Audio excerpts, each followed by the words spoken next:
Hello बच्चों, let's say this question. This question says the energy level scheme for hypothetical one electron element benzelium is shown in figure. The potential energy is taken to be 0 for an electron at infinite distance from the nucleus.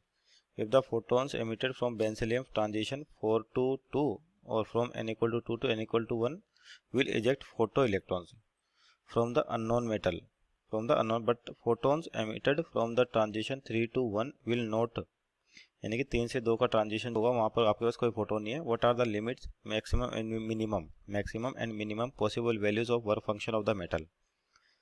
तो यहाँ पर आपके पास जो energy level diagram दे रखा है किसी भी hydrogen like atom के लिए बेंसेलियम, और वहाँ पर पूछा है कि कौन सी एनर्जी का आपके पास, ये कंडीशन भी दे रखी है 4 से 2 का ट्रांजिशन होता है तो आपका फोटोन आएगा, 2 से 1 का तो फोटोन, और 3 से 2 का आएगा तो कोई फोटोन नहीं होगा. तो यहाँ पर आपसे पूछा कि वर्क फंक्शन की लिमिट बतानी है. तो की कॉन्सेप्ट बेसिकली आपका क्या होगा, वर्क फंक्शन ऑफ मेटल.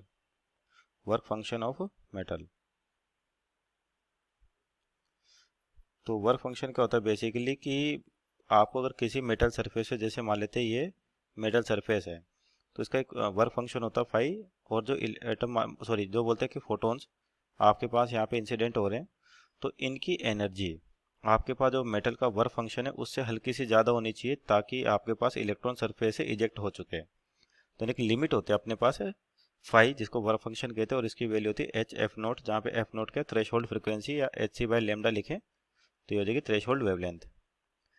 तो यहाँ पर अपने को एनर्जी दे रखी है फोटोन्स की ट्रांजिशन के बीच में. एक तो 2 से 1 का ट्रांजिशन होता है तब भी आपका इलेक्ट्रॉन इजेक्ट होता है, और आपके पास एक ट्रांजिशन 4 से 2 का होता है तब भी आपके पास क्या होता है, इलेक्ट्रॉन आपका एमिट होता है. और 2 से 1 के लिए, यानी कि 3 से 2 के लिए, यानी कि यहाँ से अगर कोई फोटोन रिलीज होता है तो यहाँ से कोई आपका जो इलेक्ट्रॉन है वो कोई एमिट नहीं होता, या फिर बोले जो एनर्जी है आपके पास वो आपके पास वर्क फंक्शन से कम है.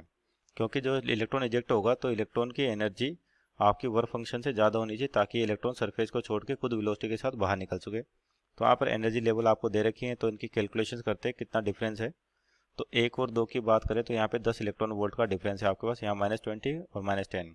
तो high energy minus low energy की बात करें 10 इलेक्ट्रॉन वोल्ट, ये हो जाएगा आपका 5 और 10 यानी कि 5 इलेक्ट्रॉन वोल्ट. ये है 10 और 2 यानी कि 8 इलेक्ट्रॉन वोल्ट. तो इस वाले से भी आपके पास क्या हो रहा है, इलेक्ट्रॉन एमिट हो रहा है, और इस वाले से भी क्या हो रहा है, इलेक्ट्रॉन एमिट हो रहा है, पर इस वाले से कोई इलेक्ट्रॉन एमिट नहीं हो रहा आपके पास. यानी कि जो रेंज होनी चाहिए आपके पास, जो पॉसिबल वैल्यूज है किसकी, वर्क फंक्शन की, क्या क्या हो सकती हैं कि एक तो आपका वर्क फंक्शन 10 इलेक्ट्रॉन वोल्ट से कम होना चाहिए, क्योंकि अगर 10 इलेक्ट्रॉन वोल्ट का फोटोन आपका इलेक्ट्रॉन रिजेक्ट कर रहा है तो इलेक्ट्रॉन की एनर्जी स्लाइटली मोर देन क्या होनी चाहिए, वर्क फंक्शन.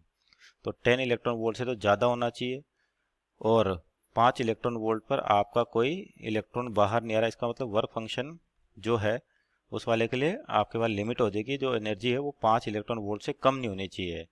तो इसका मतलब जो वर्क फंक्शन है फाई, ये 5 इलेक्ट्रॉन वोल्ट से ज़्यादा होना चाहिए और 10 इलेक्ट्रॉन वोल्ट से कम होना चाहिए. तो यहाँ पर चेक करते हैं ऑप्शन. तो ऑप्शन नंबर बी में दिख रहा होगा 5 इलेक्ट्रॉन वोल्ट से ज़्यादा लेकिन 10 इलेक्ट्रॉन वोल्ट से कम होना चाहिए, क्योंकि अगर एनर्जी होगी वर्क फंक्शन ज़्यादा तभी आपका इलेक्ट्रॉन बाहर आएगा. इस mean option number B is our right answer. Hope you understood well. Best of luck.